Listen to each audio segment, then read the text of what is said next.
Vandaag staan we even stil bij wat er vorig jaar tijdens de visserijdagen gebeurde. Onze vader is vorig jaar door één klap doodgeslagen. Zinloos geweld. Onze hele wereld stond op zijn kop.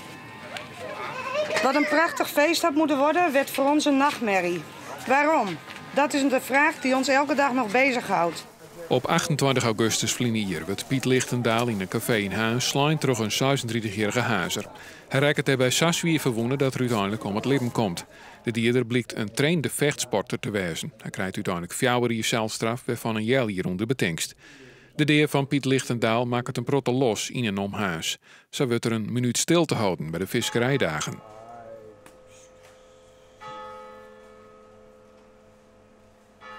Op verzoek van de familie is er nou een tankstien geplaatst. Tegenover de kroeg dat Lichtendaal de heer waard.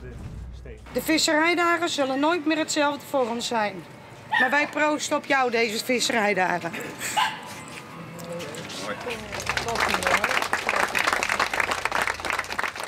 Het zit natuurlijk wel in je gedachten.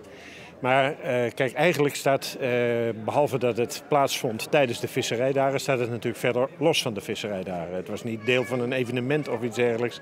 Het had ook een week eerder of een week later kunnen plaatsvinden. Maar we willen natuurlijk niet dat die dagen overschaduwd worden door dit soort vormen van geweld.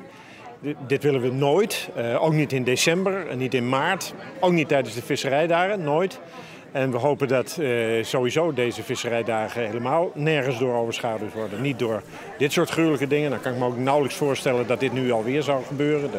Het is maar heel uitzonderlijk natuurlijk ook. Maar ook niet door ongelukken, door allerlei andere narigheid. De vriendinnen van Piet Lichtendaal is intussen een petitie begonnen voor hegere straffen bij zinloos geweld.